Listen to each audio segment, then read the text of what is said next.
عبرت الشط على مودك. هالقصيدة اللي غناها كاظم الساهر واللي فهمناها على انه هي قصيدة غزلية، لكن بالحقيقة هي قصة لأم عراقية أرملة. كانت هاي المرأة تعيش هي وطفلها الرضيع بقرية على نهر دجلة. ففي يوم من الأيام فاض النهر، فما كان عندها أي حل غير انه بس تسبح حتى تنقذ ابنها. فحطت ابنها على راسها وبدت تسبح، فتغط بالمي وترجع، تغط وترجع، في سبيل ان المي ما يوصل لابنها.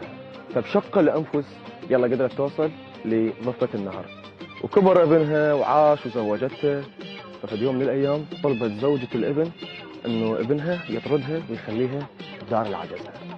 فما كذب خبر، وافق على طلب زوجته. فردت عليه امه وقالت له